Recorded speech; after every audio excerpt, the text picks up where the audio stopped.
Thank you very much, Mr. Speaker.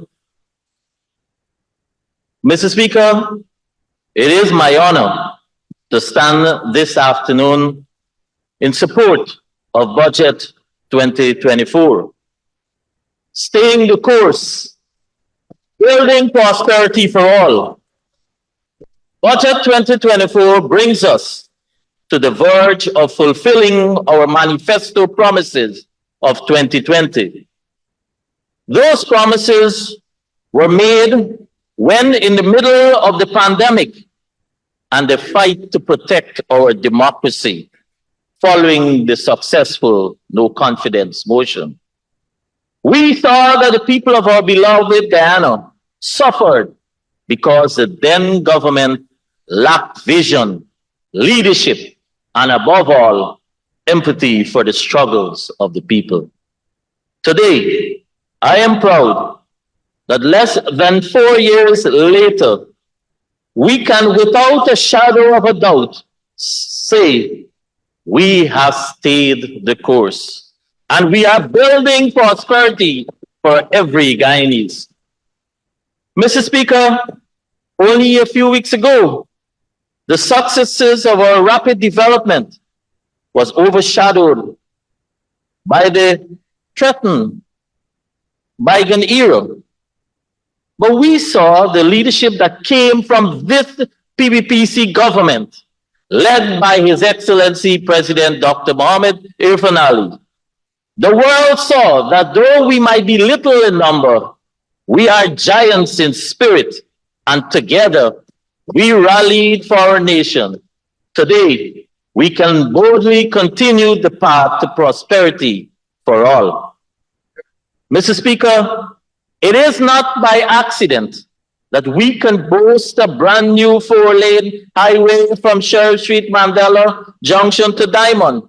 It is not by accident that we have started construction of the Ogle to Diamond 4-lane road, the Diamond to Busby Dam Creek 4-lane highways, the new Damara Harbor Bridge, and the Linden to Mabura Road. It is not by accident that Guyana's real GDP is estimated to have grown by 33% overall in 2023. And it is certainly not by accident that the Ministry of Housing and Water has allocated over 30,000 house lots to date. It is, Mr. Speaker, because of astute leadership, vision, strong commitment to the betterment of the people of Guyana, and maths, because 33 will always be greater than 32. Mr. Speaker, as I continue my support for 2024 budget, it is important that I put into context the development of the housing and water sector from 2020 to present. The sector at that time, as we all know, was a dismal failure. Subsidizing housing was trapped in a bureaucracy under the stewardship of the coalition government. Despite the housing and water sectors being or seeing 3 ministers, a water-down department, the APNUAFC could not create the conditions critical to the sustainability of the sector. So starved the public-private partnerships and burdened with punitive taxes, the distribution of titles and transports, the allocation of house lots declined dramatically between 2015 and 2020. There was a backlog of 68,000 house lots applicants in 2020. Mr. Speaker, the water sector did not fare better. 70% of the water produced during the 2015 to the 2020 period was wasted. And despite its bloated employment, There was no notable improvement in the delivery of water by GWI, not significant increase in access to water, especially in the hinterland areas. But even before, we saw fully the gravity of the challenges left by the APNUAFC at that ministry. We made several commitments to the people of Guyana relevant to the housing and water sector. Chief among them was the reversal of VAT on building materials, our commitment to allocating 50,000 in 5 years, the reduction in the processing time for applicants, the construction of more main and access roads, build a bypass road with connections to Mocha, Eccles, invest in support in infrastructure in new and existing housing schemes, provide affordable housing financing for home ownership through increased access to loans, promote home ownership among youths and young professionals, facilitate partnerships with the private sector, reinstate water subsidies for pensioners, expand treated water to more areas and the entire coastline, upgrade the transmission and distribution of water in urban, rural, and hinterland areas, and enhance and expand the hinterland housing program, among others. Mr. Speaker, as I stand before the Honorable House today, I am pleased to say that we have already achieved more than 70% of these goals. We committed to 10,000 lots per year. We have, as I said, over 30,000. We have completed infrastructure works in more than 50 new housing schemes since August 2020. More than 23 kilometers of highways, 4-lane highways have been completed, and works are in progress on the Schooner to Crane 4-lane and the Great Diamond to Busby Dam Craig. Where are highways, housing scheme, and highways done by our friends on that side of the house? Shamelessly, Mr. Speaker, only 3 housing schemes were developed by the APNUAFC between 2015 to 2020. Mr. Speaker, the opposition expends a great deal of time chasing after scandals. They seem to relish the drama that surrounds progress. They act as if the gaps with the bureaucratic system are only present when they are not in power. How many scandals did this country not witness when they were in office?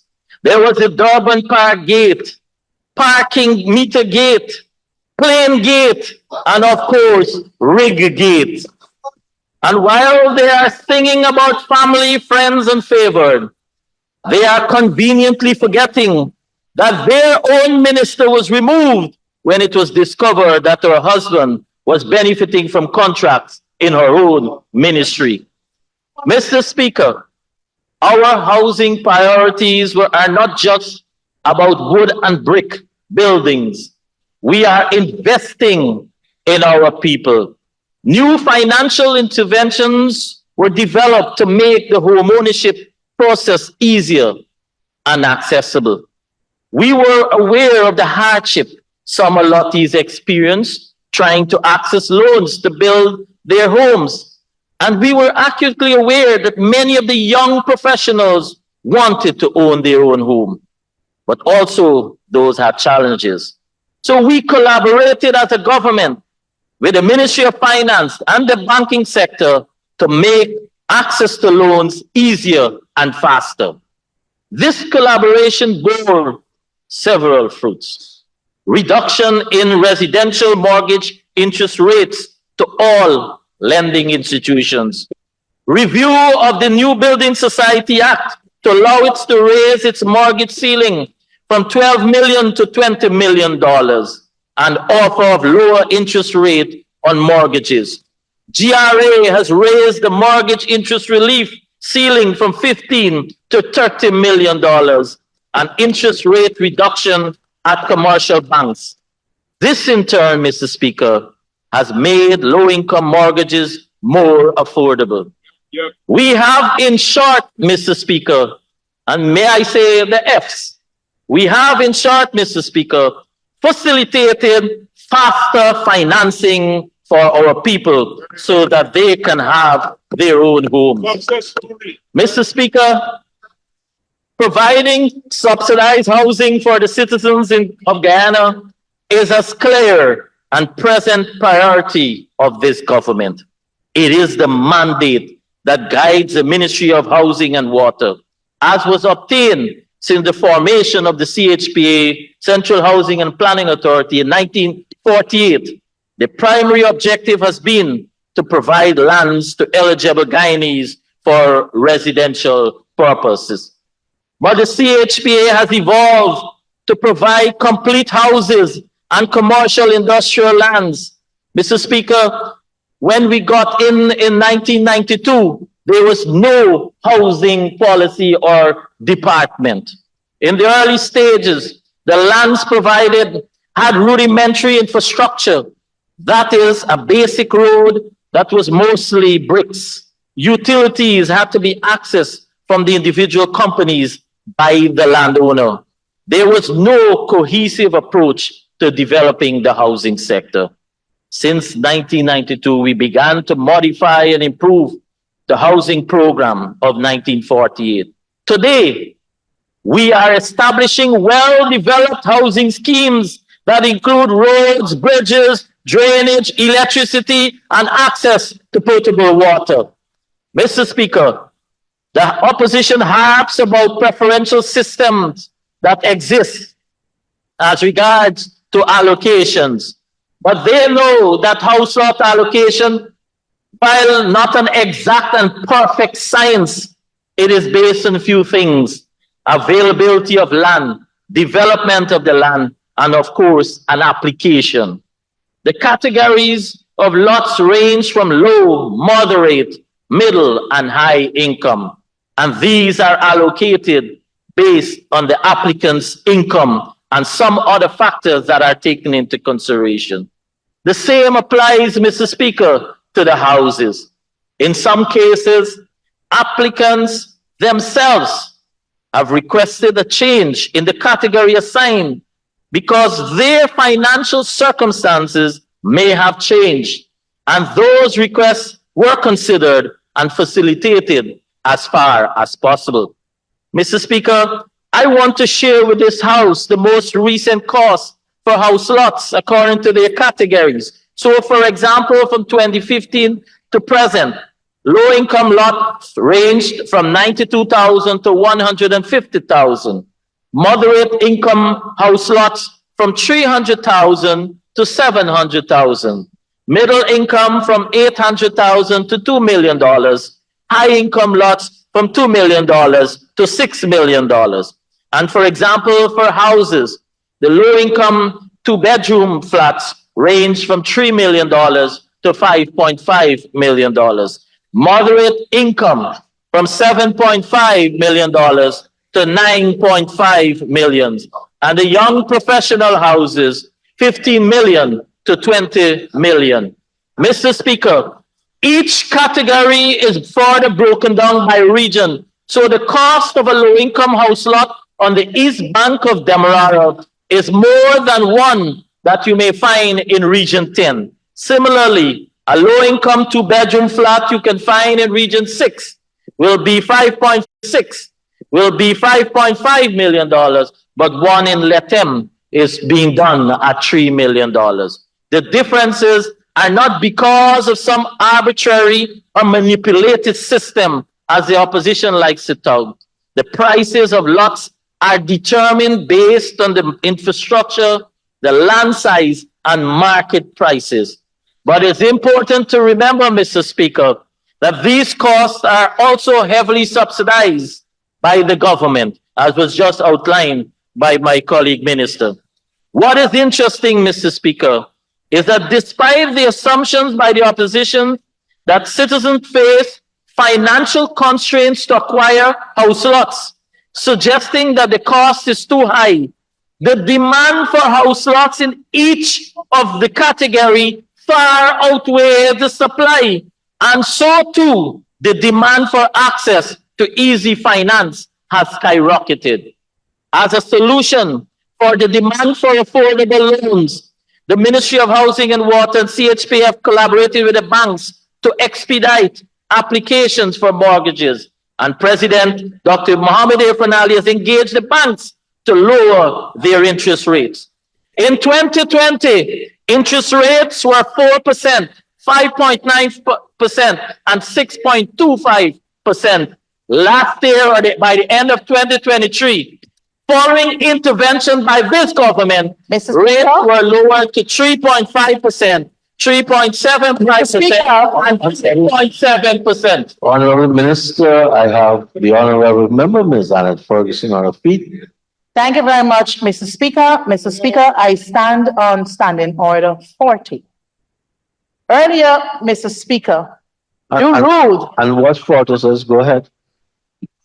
41-7, Mr. Speaker. Earlier, you ruled that it is not appropriate to use the president's name to influence this house. So the honorable member just made reference to His Excellency Dr. Mohamed Ali, the president. So I'm asking that that be expunged from the records, Mr. Speaker. Thank you. Point of order upheld. Honorable Minister, we have to, 41-7 says, the president's name shall not be used to influence the assembly.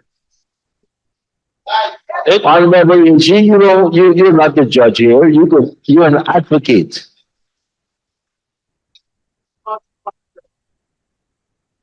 May I resume? Thank you.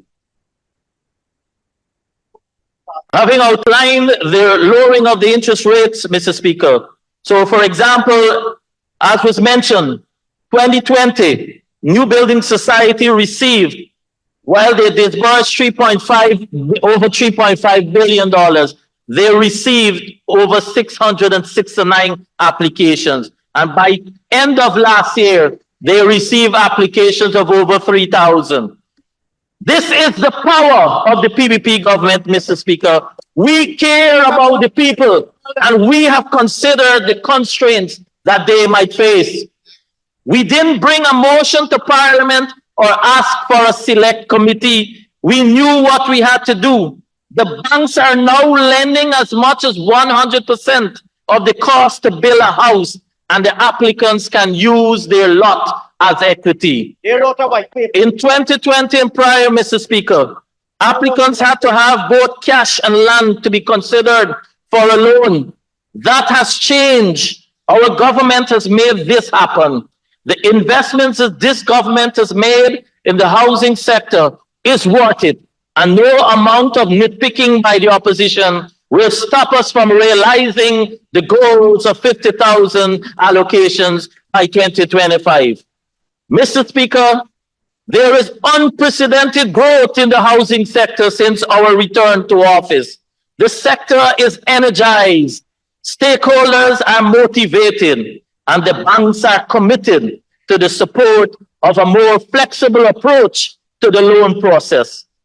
But we are not only focused on allottees, we are also ensuring that allottees can maximize their investment. In this regard, we have distributed close to 7,000 land titles and transports. But armed with their titles and transports, those homeowners can now approach the banks for new or additional loans, which they can use to match and make their lives more comfortable. This year, we will at a minimum distribute a further 5,000. We are also expected to complete a minimum of 2,000 houses in the year of 2024. Mr. Speaker, under the Hinterland program, Mr. Speaker, much has been said about the Hinterland housing program. And the Honorable, who's not here, Dawn Hastings, spoke about her village, Kako, that she was instrumental as the minister then to have some houses constructed in our village. But Mr. Speaker, the records will show that the APNUAFC government built 21 hinterland houses. The additional houses for the hinterland was the completion of an IDB loan-funded housing program that was started under the then housing minister, who happens to be the president. Mr. Speaker, but what is our plan for the hinterland housing program? We have already started for the construction of over 450 hinterland houses, Mr. Speaker. As I speak, contracts to the tune of $400 million. And let me give you a breakdown. Region 1, Warapoka, Haimuruni, 5 miles to Marka in Maruka, Smith, and the honorable member who's not here too, Sherrod Duncan said, and I challenge him, he called the village of Cookrit. Well, the honorable prime minister who was here will tell you the community of Cookrit was done under this PPP tenure. You know how we came up with that village? Because it was a part of our plan to relocate persons who were living on the waterfront. It was a request that came from the CDC and came here and being dishonest. The villages of Smith Creek, Arukamai, Inbetero, Savannah, Blackwater, Canal Bank, Port Kaituma, Arkaka, Barmita can speak about it for the intention to have hinterland housings. In Region 9, for example, and I'm not speaking about the LETEM program, Region 9, Crashwater, Yakarinta, Tiger Pond, Young Paru, Kwatata, Napi, Shiriri, Rupanau, Sand Creek, Shia, Parabara can speak about hinterland housing under the PPP tenure. Kangaruma in Region 7, Isinaru, Umanik, Quibanang can speak about hinterland housing. And the honorable member Don Hastings said yesterday that nothing is being done for Region 7. Mr. Speaker, I have here, this is happens to be the Minister of Housing and Water in the village of Quibanang. And the headline says, 40 million housing program announced for the Quibanang village. And the honorable member said nothing for Region 7. I may continue to give some more areas for hinterland. Kaibarupai, Tusaning, Karsparu, Marwao, Campbelltown. Those are areas that can speak towards our hinterland program. Mr. Speaker, but even as we are allocating our house lots and building houses, we have introduced complementary interventions to help applicants. The Core Home Support Program in Sophia that saw construction of roads and schoolhouses, as well as Parfait Harmony. These houses will go to the very poor and vulnerable. Mr. Speaker, our 2020 to 2025 manifesto sets out in no uncertain terms that one of our primary goals in these 5 years is the modernization of Guyana, especially in terms of its physical infrastructure and transport system. Investments in these areas will help to ease the traffic congestion on the main thoroughfares, as well as establish more social service facilities like hospitals, etc. I am very proud that within this very short period, we have accomplished so many highways. Investments like these do not happen in a vacuum. We have to identify and clear the paths and design developments, such as for commercial and residential housing around them. Like other big, bold investments, these are challenges. One of those is the matter of squatting. The Ministry of Housing has sought to ensure that wherever there are irregular settlements, particularly those in the path of roads or housing areas, that we pursue amicable solutions. Our approach is not piecemeal. We have devised a workable strategy to make the regularization of squatter settlements less combative. And may I use this opportunity to respond to 2 accusations. Let me start with what is referred to as the Mucker Squatters alignment. Mr. Speaker, it was over 5 years. All those residents were aware and informed that they are required to be removed because they are part of the alignment for the future expansion of our country. Mr. Speaker, they were all engaged. They were offered compensatory package. They were given land free of cost by the state in return. Their titles were processed free of cost to all of them. So, Mr. Speaker, we will not therefore allow, and we could not allow 7 of those that refuse to cooperate to allow the development of our country. Mr. Speaker, wanted 100 million for similar, let me make a similar update has been touted for in Hillfoot. Mr. Speaker, I'm not sure if this is a parliamentary language, but it is dishonest in this house. No, that's the second time you're using dishonest. Okay, so okay. It is not being truthful for members of the opposition to come to this house and lay at the feet of this government the removal of the squatters at Hillfoot. The land at Hillfoot is private ownership.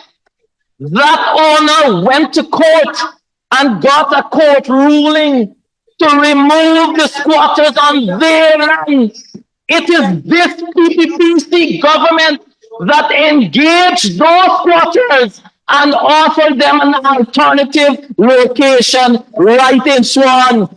In collaboration with the Guyana Land Survey Commission, Mr. Speaker, we have made land available for those squatters, but that matter was purely a private matter that had nothing to do with government.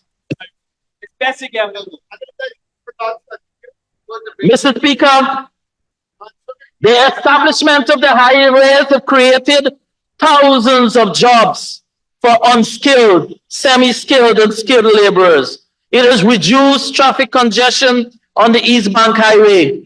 It has improved roadway access for all existing and future communities along the East Bank Demerara corridor.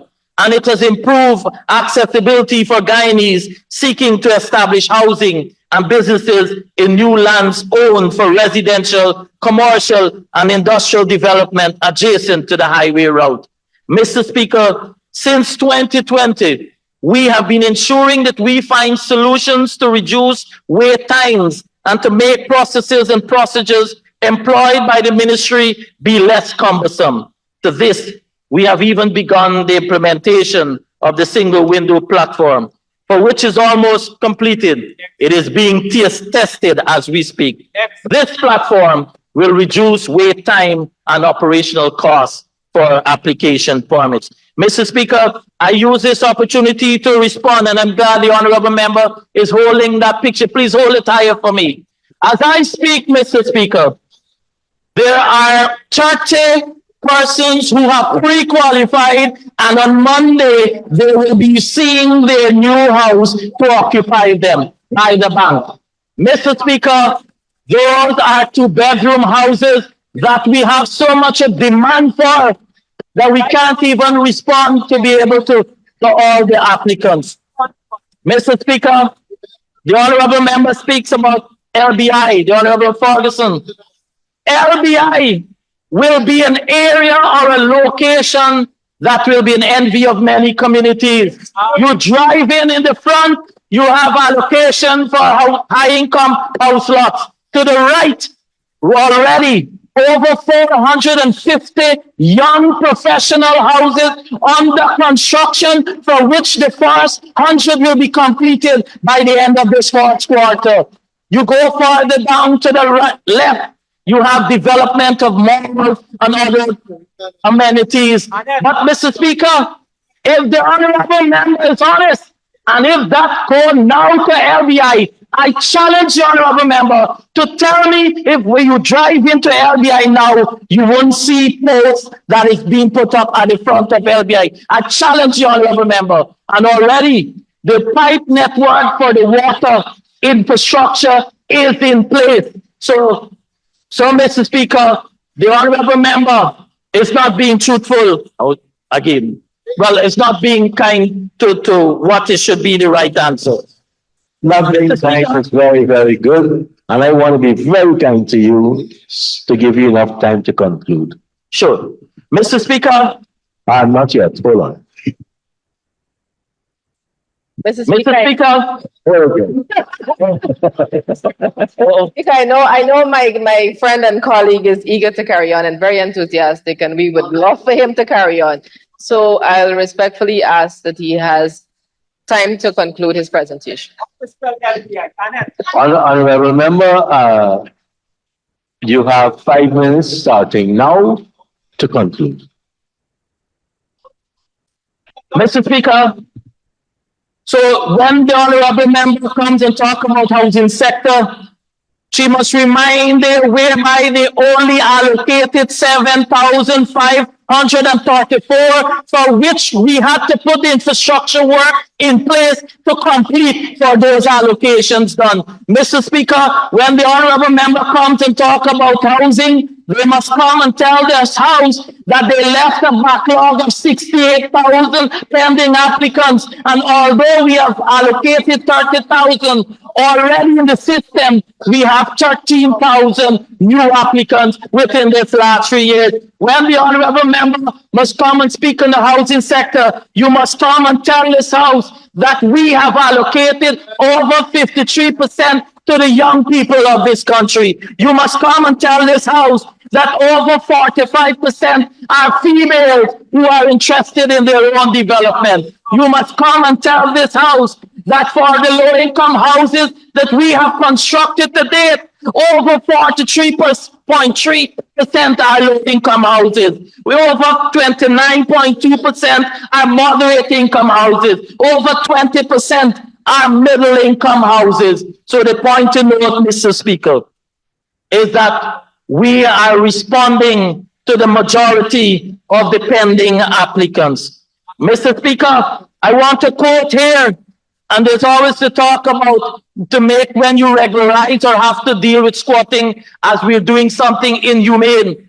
It is a particular former minister on that side of the house that said on June 24th, and I have it here, in 2017 in Stabrook News, the squatting is illegal and outside of government's policy, stating that we will never encourage illegal activities. We are not going to continue to encourage. So we have to bring order. As a minister responsible for housing, I cannot continue to have or allow that kind of situation to continue in our Garden City, for example. We have to bring order. We have to clean it. We have to really make our city look great. We are happy, but I want to appeal to the people of Guyana. Stop this madness related to squatting. Stop taking advice from rebellious leaders who just want to have conflict and telling people to go and take the land and squat. You are not going to get life easy because we cannot regulate. And if people just go and take a plot and gone crazy and squatting, then we are ready to do the survey. You'll find a house in the park. Of the APNU, AFC government that spoke those words about squatting. But they don't come here and talk about the honorable member Ferguero is gone, talking about Region 10. Mr. Speaker, this is a picture from yesterday. Amelia's ward, where the leadership of the Linden encouraged persons to squat in Amelia's ward. This PPPC government will fix it before the year is out. Yesterday, we started showing house lots for persons over 470 house lots that were allocated in Region 10 since we got into office. the AP and UAFC that speak so much that they love Region 10. In 5 years, only 300 plus allocations, less than what we did in the first 2 years in office. And many of them went to members on the other side. Mr. Speaker, quickly, in terms of water, much has been said already in statistics. But Mr. Speaker, we are working on a 5-year plan. And one thing you can be rest assured, by 2025, 90% of the coastline will be receiving treated water. By 2025, 100% of the hinterland will be receiving water. By 2025, all persons on the coastline will have access to treated water. And by 2025, we will see before 2025, we will see the implementation of the first wastewater treatment plant for the city of Georgetown. That is our vision, Mr. Speaker. That is our plan for the water sector. Mr. Speaker, in wrapping up, we have had in the housing and water far outweigh the challenge that have come up. But we are confident that like before, we will excel in our stewardship of our budgetary allocation, and we will continue to make the dreams of owning homes by our citizens come true. I wish to offer our heartiest congratulations to my colleague, Dr. 𝐁𝐔𝐃𝐆𝐄 and his staff for another well-devised budget. At the heart of this budget are the needs of our citizens and our government's vision to make Guyana better. Therefore, I am honored to give my unwavering support to Budget 2024, staying the course, building prosperity for all.